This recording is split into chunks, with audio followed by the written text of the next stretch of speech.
Hi students, this is Amrit here and welcome back to my channel, and today we will do the listening test for the 6 July IELTS exam. So ये 6 जुलाई के IELTS exam का target 2 है जो बिल्कुल correct academic and GT for both candidates के लिए ये IELTS test है लिसनिंग का. अगर आप ये कुछ दिन मेरे साथ प्रैक्टिस करोगे लिसनिंग की तो definitely you will get the 8.5 or 8 band, okay, or any desired band. So let's start practice with me. Let's start. All the best, students. You will hear part of a telephone conversation between a job seeker and a recruitment agent. First, you have some time to look at questions 1 to 6.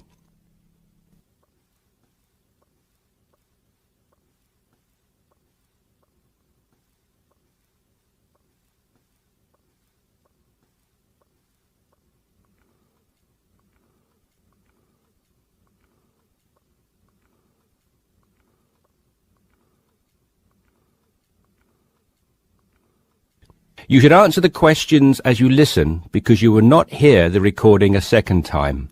Listen carefully and answer questions 1 to 6. Yes, so that's Janet Thompson. Would you like me to spell it? If you wouldn't mind, thank you. Just the surname, please. No problem. It's Thompson. Great. Now, Janet, before we go through the openings I have here in front of me, might I just take a few more details to complete your profile on my system? Of course. What would you like to know? Well, let's start with your email address, please. OK, janthompson@hort.net. I see. Is that Jan as in Jan? No, that wasn't available. I had to make do with Jann. Here, let me spell it for you again, just to be sure. JANNTHOMPSON@hort.net. Much obliged. And could I ask, do you have your referee details to hand? Yes, what do you need? I need 1 work reference and 1 character reference from a friend or colleague. OK, for a work reference, there's Jane Foote. She's my former boss at Bermuda Girls' School, head of English. OK. My personal referee is Monica Carbody. Mon and I have been best friends since we met in Bermuda in 1991, when she was deputy head of English under Mrs. Foote. Perfect. And you mentioned, of course, that you're an English teacher, but are there any additional subjects you're qualified to teach? Yes, I have a diploma in special needs, and I can also do history to GCSE level. Very good. Before listening to the rest of the conversation, you have some time to look at questions 7 to 10.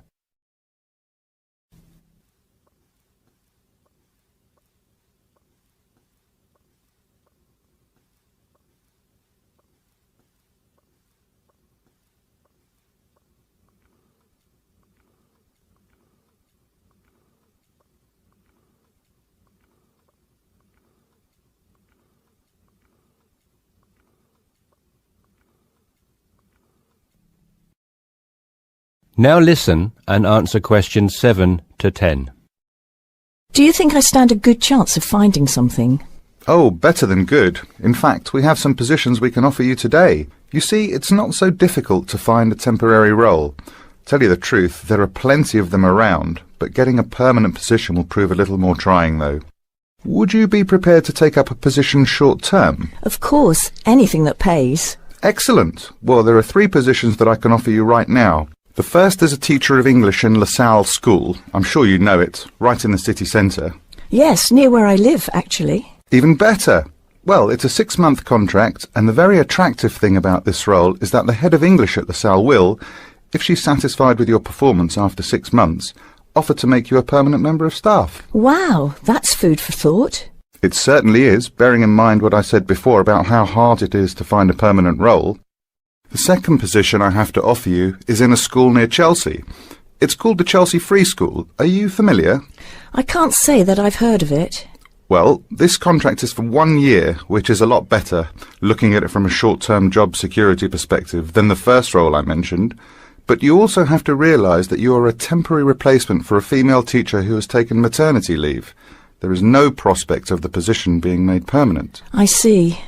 I have 1 other vacancy at the minute, though I doubt you'll find it quite so appealing. It's situated in rural Cambridgeshire. I'll spell that just in case you want to take it down. CambridgeShire.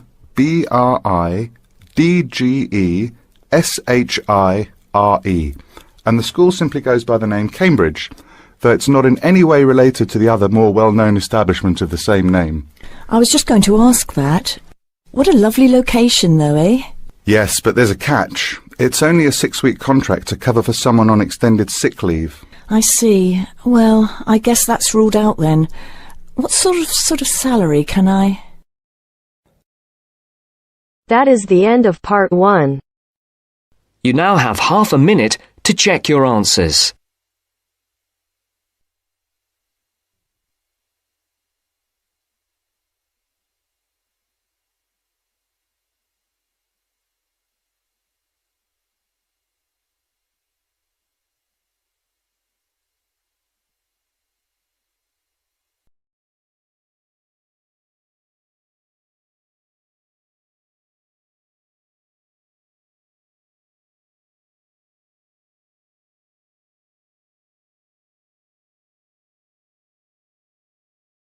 Now turns to part 2. Part 2. You are going to hear a conversation between a student and a driving instructor. First, look at questions 11 to 14.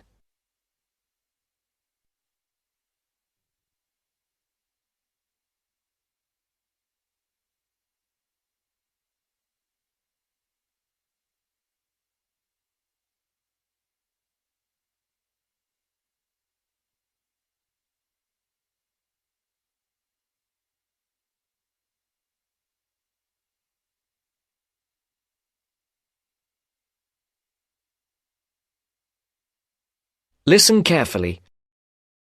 Hello, I'm going to be your driving instructor today. Are you ready to begin? Hi, hope you don't mind. It's my first time driving a car.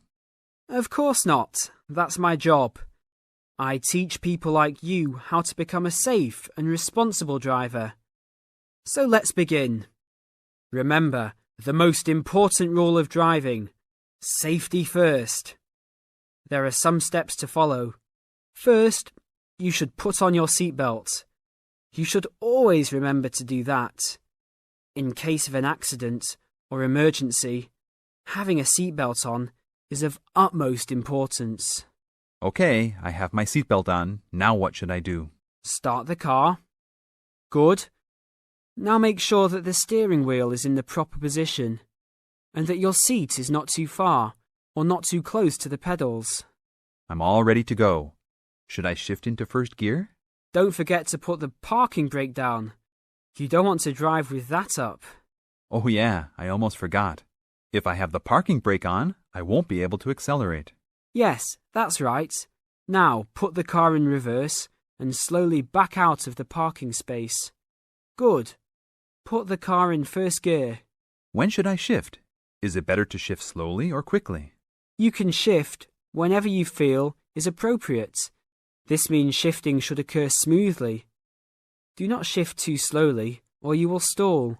Shifting too fast will waste gas. Shifting is simple. Just remember to shift smoothly. To shift, you will have to push the clutch and then push the gas pedal. Before the broadcast continues, look at questions 15 to 20.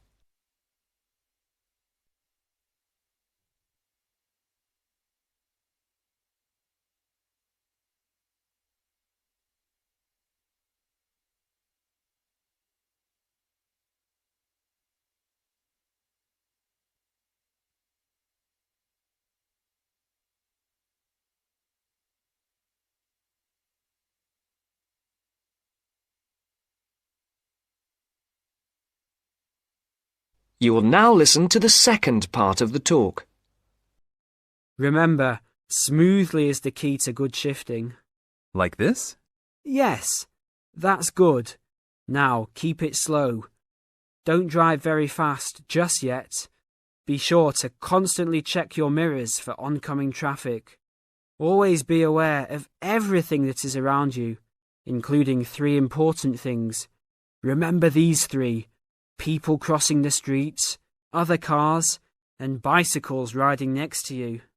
What should I do if I see a yellow light? Well, it's always better to brake instead of trying to run it. But if you're travelling at a speed where it's impossible to stop in time, then you should try to make it across the intersection. But remember, you should always try to stop. It's the safest way to avoid an accident. Even if I have to brake very suddenly? Yes, even if you have to brake suddenly. What about if a driver behind me is going a lot faster than I am? You should always be ready to move to a slower lane if a driver behind you is forcing you to go faster than you are comfortable with. Never try to speed up to accommodate a faster driver. You could risk an accident or a speeding ticket. It's better to let him go. That sounds like good advice. Be careful. There is a sharp turn up ahead. Remember to brake before turns. Otherwise, you might flip over if your speed is too high going into a turn. Got it. I know that I should always try to observe all traffic safety. That's right. If safety is not your first priority, it will make driving very dangerous for you and other drivers on the road. Okay, park the car here. You did a great job today for your first day. I'll see you in 3 days. Thanks so much. I will see you then.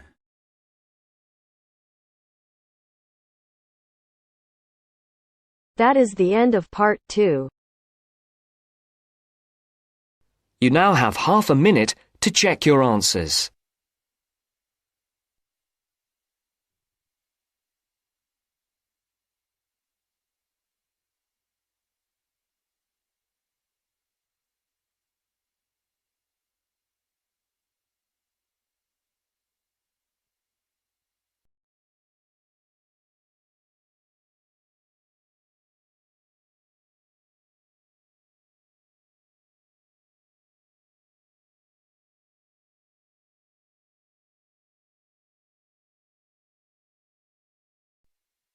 Now turns to part 3.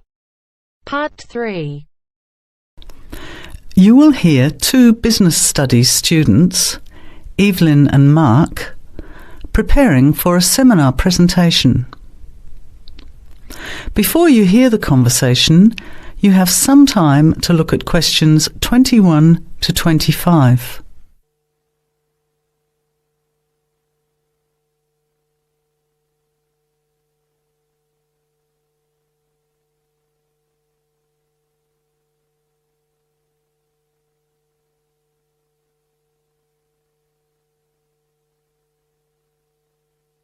Well, I think the marketing of food would be a good topic.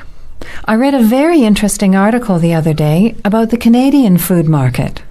I suppose everybody's interested in food, even if it's trying not to eat. Why Canada?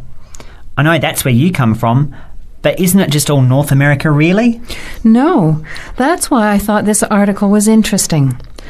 Although lots of US companies are well established in Canada, and vice versa, there are still subtle differences between the two markets. It says here, the Canadian market is definitely not a northern clone of the US. I like that. And it says that if you understand these differences, it can have a big impact on successful food marketing. So I know that Canada has a big French-speaking population in Quebec. Is this what they're referring to? Not only French and English speakers, there are many different ethnic groups in Canada. It's really quite multicultural. For example, Toronto has large Asian and Italian populations, and Vancouver's got a large Asian population too. And because Canada's population is small, these groups make quite an impact, introducing new styles of cooking. So you can see lots of unfamiliar vegetables and things in the markets, and new restaurants are opening every day. It's great if you love trying out new foods, as many people do. Which kinds of food are becoming popular? Well, some Asian food, I'd say, has been popular for quite a while, like Chinese. But now, Southeast Asian restaurants are becoming very fashionable. Then there's Mediterranean, of course, such as Greek, Italian, and so on. But Caribbean and Mexican food is really taking off among young people these days.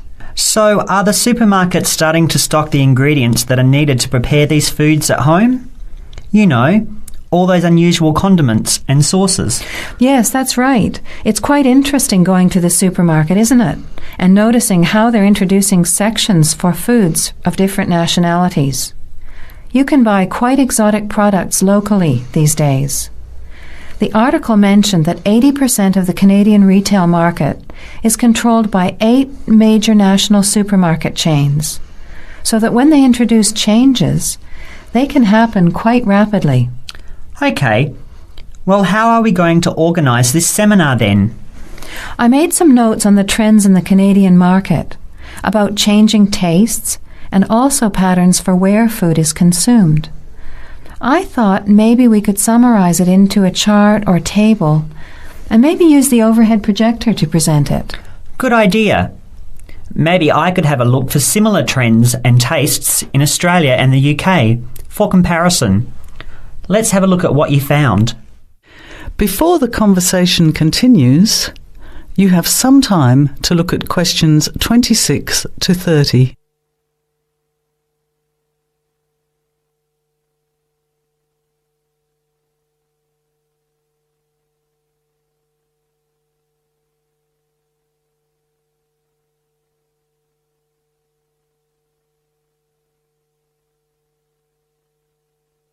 Now, as the conversation continues, answer questions 26 to 30.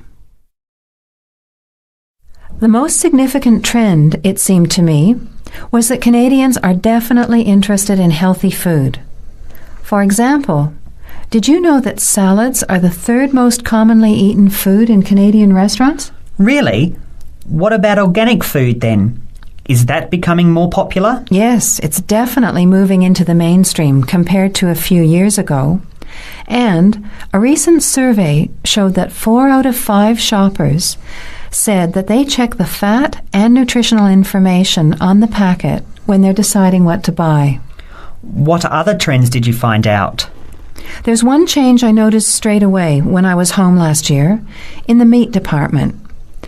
You know, here the meat packaging says rump steak or 4-quarter chops and so on. Well, they discovered that most consumers these days didn't know what to do with these roasts and rounds and ribs. So the government approved a new naming system for cuts of meat, which is related to the required cooking technique. What a good idea. I've never really understood the difference between sirloin, rump, round and all those names. So how many new categories are there? 8. There are 3 kinds of steak, for grilling, for marinating, and for simmering. And then there's what they call quick-serve beef, for stir-fries, I suppose. And premium oven roast, pot roast, and stewing beef. It's a great idea, isn't it? I hope it catches on here. I agree. Any other trends that you thought were significant? Well, what's really interesting is what the article called mobile meals. In other words, more and more Canadians are eating meals away from home, but not just eating more junk food. They're projecting a 40% increase in snack food sales over the next 3 years, and the growth is coming from healthy snacks. You know, the ones that have less cholesterol and fat, such as muesli bars, health food bars, and those types of products. Apparently, in the food marketing jargon, they're called nutritious portable foods, which means healthy snacks. The other major trend is that young people are doing more of the food shopping these days, so marketing has to be aimed more at them, as well as more conventionally at the mother. Thanks, Evelyn. I think we'll have an interesting discussion about these trends and the comparisons with other English-speaking countries. I'll see if I can get some information about them to compare with yours, and meet you on Friday to put it together. See you then. Bye. That is the end of part 3. You now have half a minute to check your answers.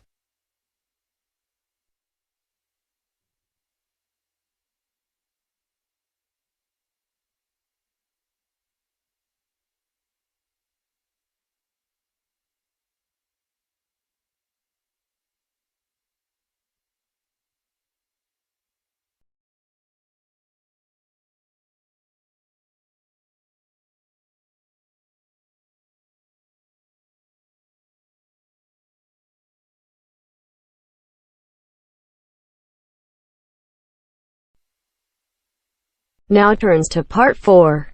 Part 4. You're going to listen to a talk about tea in the UK. First, you have some time to look at questions 31 to 40.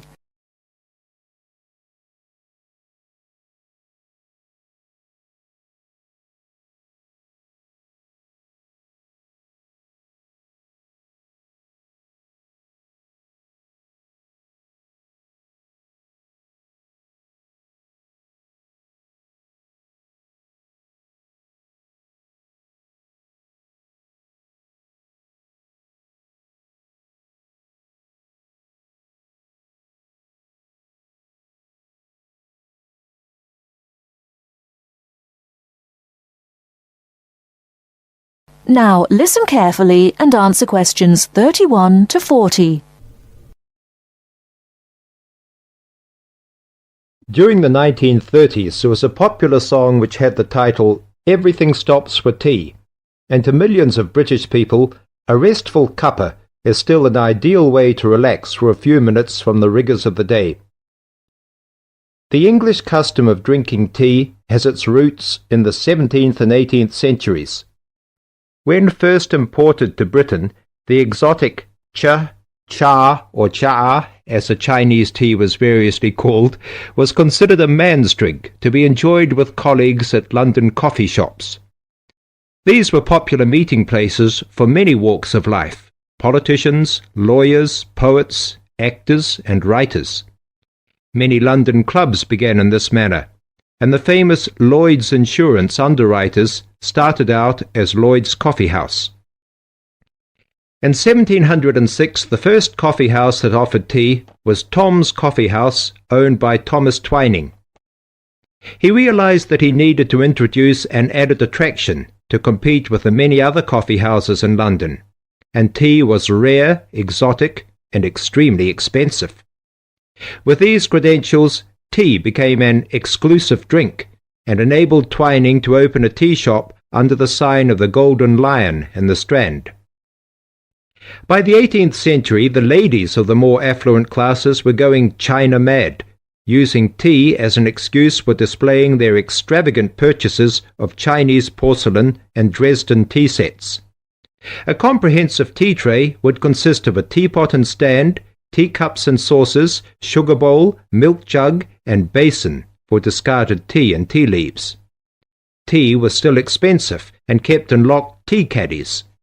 Skilled craftsmen fashioned caddies of carved inlaid woods fitted with crystal and precious metals. To ensure the servants weren't tempted by this priceless commodity, the caddy was kept locked, and only the mistress of the house held the key and prepared tea when guests came to visit. No well-brought-up young Englishwoman could consider herself socially acceptable unless she knew how to brew a proper cup of tea. As the 18th century progressed, changes in commerce and working hours resulted in the main meal of the day being taken much later in the evening. The prospect of lasting from breakfast until evening did not appeal to the Duchess of Bedford, who is usually credited with being the first to alleviate late afternoon hunger pangs by introducing a small 4 o'clock meal served with tea.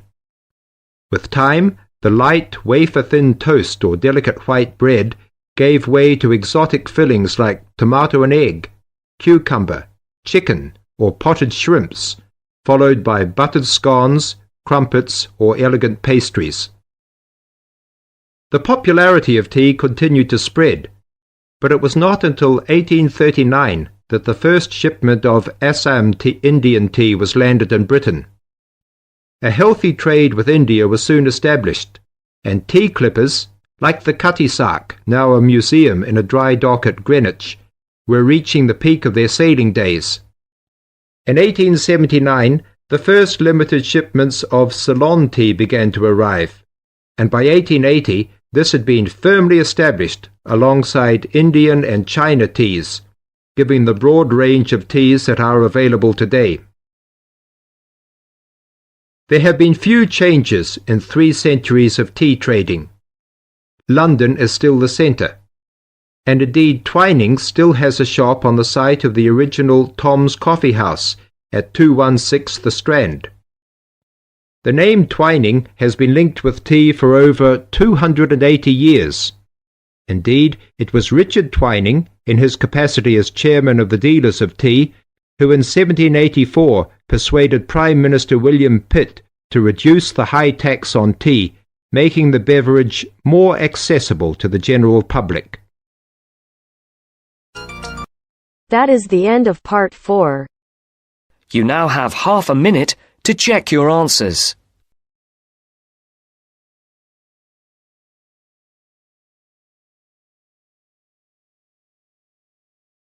Thank you for using IELTS listening test. There is a good news for you guys. Now you can practice unlimited speaking tests on our application Baby Code. I know some people will say कि मैं तो अपने friends के साथ practice कर लेता हूँ, मैं अपने institute में रोज test देता हूँ या मैं mirror के सामने practice करता हूँ. लेकिन रोज 1 या 2 test देना is not enough to clear IELTS. और आपके फ्रेंड्स और मिरर आपको वैल्यूएबल फीडबैक कभी नहीं दे सकते. लेकिन अगर आप बेबी कोड एप्लीकेशन यूज करते हो तो आप कहीं भी और कभी भी अनलिमिटेड टेस्ट दे सकते हो. बेबी कोड पे प्रैक्टिस करना is like having a personal teacher. App will take exam like a real examiner. After test you can check your grammar, fluency or pronunciation mistakes. Even you can check your band score. This app will provide you free test every day. So do not forget to try, link in the description. But if you need more test access, it will just cost you $3.99.